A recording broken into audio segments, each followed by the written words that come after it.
नमस्कार बच्चों, हम आज अक्षांश और देशांत रेखाओं के बारे में देखेंगे। आज के टॉपिक में मुख्य रूप से हम अक्षांश रेखाओं के बारे में पढ़ेंगे, क्या होती है, कैसे होती है, कितनी होती है। अगले वीडियो में हम देशांत रेखाओं के बारे में पढ़ेंगे। तो सबसे पहले हम लेते हैं अक्षांश रेखा।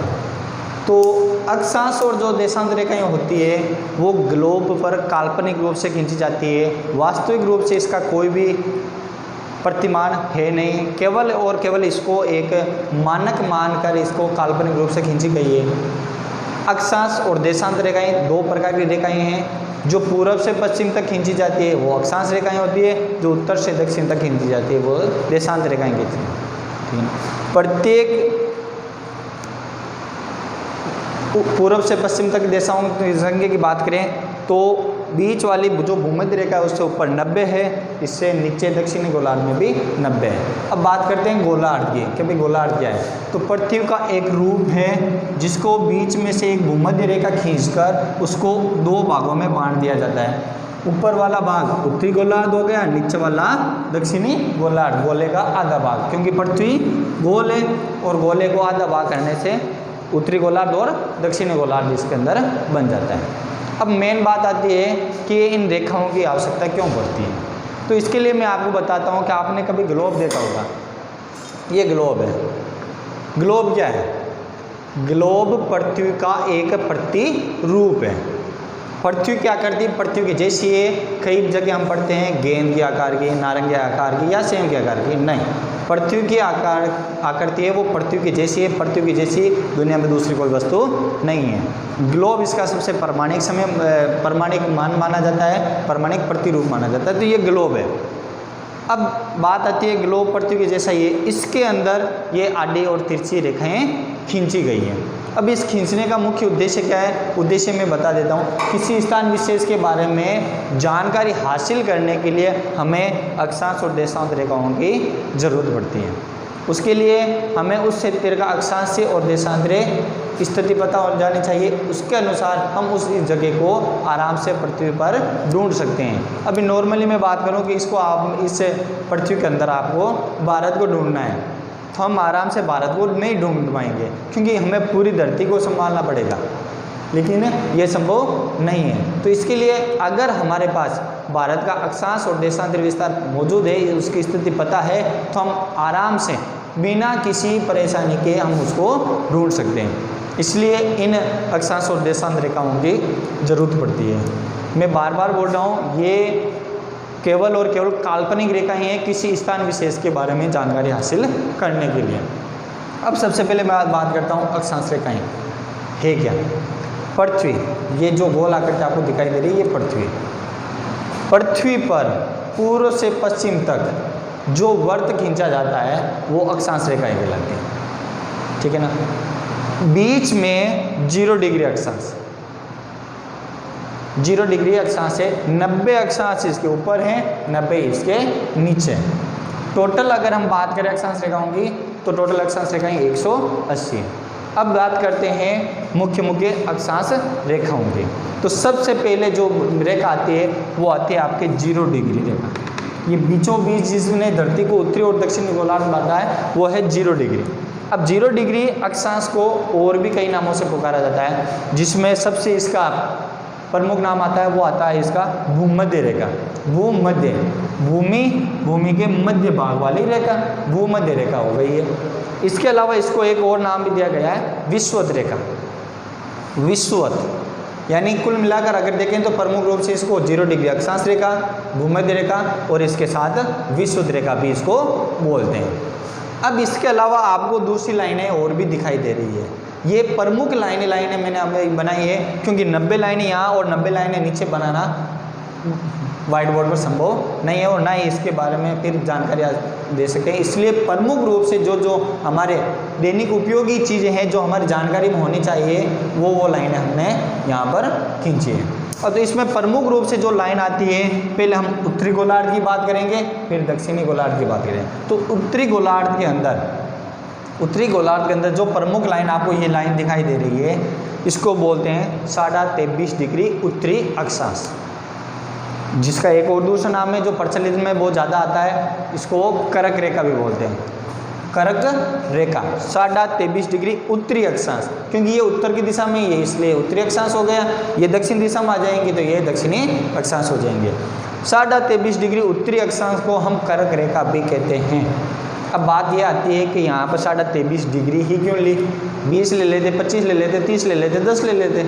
तो इसकी जानकारी के लिए बता दूं 23.5 डिग्री उत्तरी अक्षांश और 23.5 डिग्री दक्षिणी अक्षांश ये सूर्य की दूरी है, सूर्य के प्रकाश की दूरी है। यहाँ से लेकर सूर्य का जो उत्तरायण और दक्षिणायन होता है वो इन्हीं रेखाओं के बीच में होता है, यानी सूर्य उदय होता है वो इससे ऊपर नहीं जाता है और इससे नीचे भी नहीं जाता है। सूर्य उदय जो सर्दी और गर्मियों के अनुसार हमें थोड़ी सी स्थिति परिवर्तन देखते हैं वो 23.5 डिग्री तक ही जाता है और नीचे भी 23.5 डिग्री तक ही जाता है, इसलिए इसको 23.5 यानी सूर्य का प्रकाश यहाँ तक ही है, सीधा पड़ता है। सूर्य का प्रकाश सीधा 23.5 डिग्री उत्तरी अक्षांश 23.5 डिग्री दक्षिणी अक्षांश तक बढ़ता है, इसलिए हमने यहाँ पर 23.5 डिग्री ही ली है। तो इस 23.5 डिग्री उत्तरी अक्षांश को हम दूसरे नाम कर्क रेखा के अनुसार भी माना जाता है, जो कि सबसे प्रचलित नाम इसका कर्क रेखा ही है।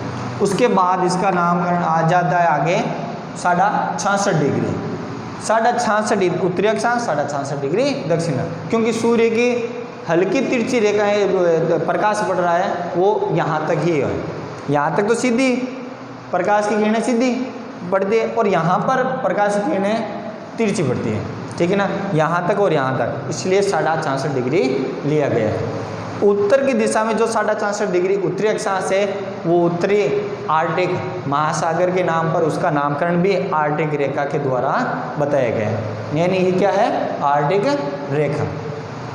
ठीक उसी प्रकार आगे 90 डिग्री मैंने आपको बताया था, 0 डिग्री से उत्तर की दिशा में भी 90 और 0 डिग्री से लेकर दक्षिण दिशा में भी 90 अक्षांश रेखाएं खींची जाती है। जो 90वीं अक्षांश रेखा होती है वो हल्का सा एक बिंदु के रूप में ही होता है।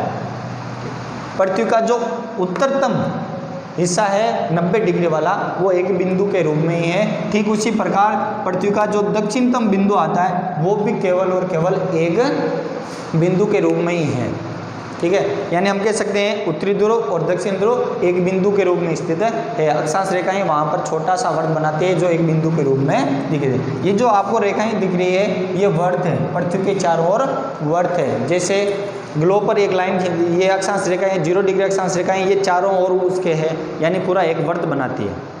जो ऊपर की तरफ जाएंगे ऊपर वाले वर्त छोटे होते जाएंगे, नीचे वाले वर्त भी छोटे होते जाएंगे। यानी उत्तरी ध्रुव से दक्षिण ध्रुव की तरफ से हम अगर भूमध्य रेखा के पास आएंगे तो जो अक्षांश रेखाएं बड़ी यानी अक्षांश वर्त बड़ा बनेगा इनका, जो उत्तर की दिशा और दक्षिण की दिशा में जाएंगे ये वर्त छोटे होते जाएंगे। क्यों? क्योंकि पृथ्वी की आकृति गोल है और गोलार्ध में ऊपर तक जाएंगे तो ये ऊपर की आकृति धीरे धीरे और नीचे की आकृति धीरे धीरे क्या होती है, छोटी होती जाती है। इसलिए हम कह सकते हैं सबसे बड़ा वर्त जो बनता है वो बनता है 0 डिग्री अक्षांश वाला, यानी भूमध्य रेखा वाला सबसे बड़ा वर्त बनता है।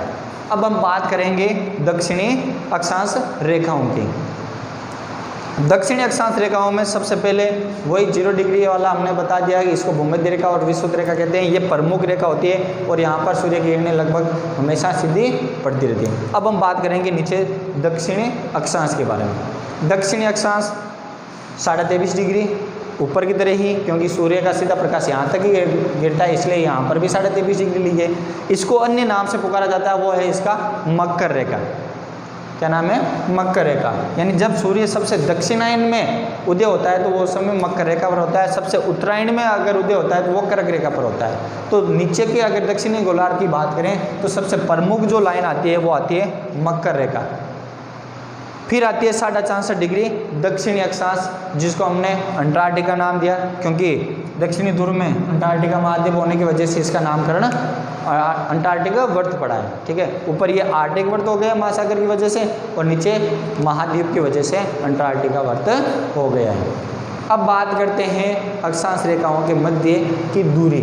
अक्षांश रेखाओं यानी प्रत्येक अक्षांश रेखा के बीच की जो दूरी होती है, प्रत्येक अक्षांश एक अक्षांश यानी 0 डिग्री से 1 तक पहुंचते हैं तो लगभग 111.1 किलोमीटर की दूरी होती है। नॉर्मल अगर हम बात करते हैं तो प्रत्येक अक्षांश के मध्य में 111 किलोमीटर का अंतर होता है।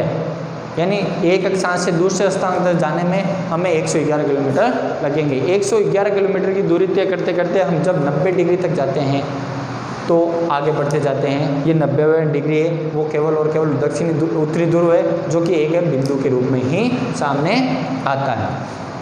ये है अक्षांश रेखाएं जो हमेशा समानांतर चलती है, कभी भी एक दूसरे से नहीं मिलती है और अपना एक पूरा वर्त बनाती है। जैसे मैंने आपको पहले बताया, पूरा एक वर्त, सबसे बड़ा जो वर्त है वो भूमध्य रेखा वाला वर्त है। जो ऊपर की दिशा में जाएंगे ये वर्त छोटे होते जाएंगे धरती की गोलाई की आकृति की वजह से, और दक्षिण में जाएंगे तो भी यही कंडीशन हो जाती है। ठीक है, अब आती है बात कि यहाँ सूर्य की किरणें सीधी और यहाँ तिरछी क्यों पड़ती हैं। तो उसका ये रीज़न है कि धरती की दो गतियाँ हैं, एक है परिक्रमण गति, एक है दूसरी है परिघूर्णन गति।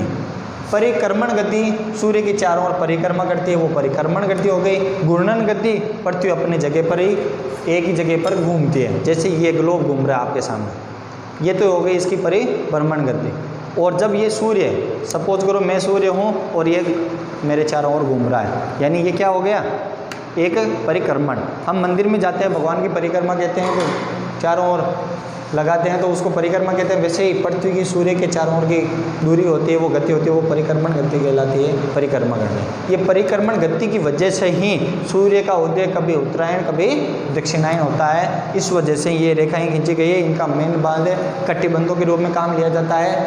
और अब आगे देखें तो सूर्य की सर्वाधिक किरणें यहाँ गिरती है, भूमध्य रेखा और उसके आसपास। तो सीधी किरणें जहाँ पड़ेगी वहाँ पर आपको पता है गर्मी ज़्यादा होगी। तो जहाँ पर गर्मी ज़्यादा होती है वो क्षेत्र बहुत ज़्यादा गर्म होता है, और गर्म को हम उष्ण बोलते हैं, उष्ण कटिबंध। तो यहाँ बीच में जो कटिबंध बनेगा वो बनेगा उष्ण कटिबंध।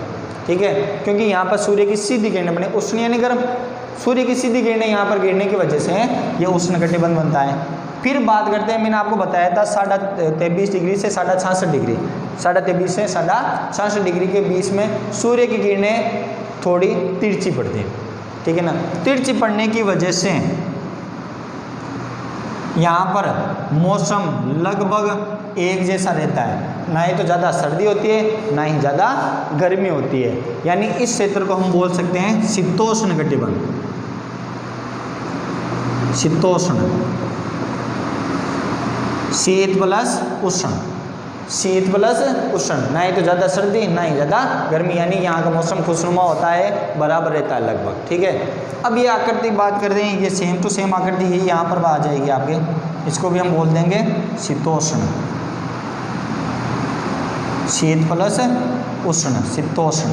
ठीक है, ये आकृति। अब हम चलेंगे आगे, जहाँ पर सूर्य की किरणें सर्वाधिक तिरछी पड़ती हों। तो सूर्य की किरणें सर्वाधिक तिरछी 66.5 डिग्री से 90 डिग्री उत्तरी अक्षांश, 66.5 डिग्री से 90 डिग्री दक्षिणी अक्षांश पर गिरती है। इसलिए हमेशा ये वाला इलाका है बर्फ़ से ढका हुआ रहता है, ठंडा रहता है, इसलिए इस कटिबंध को नाम दिया गया है शीत कटिबंध।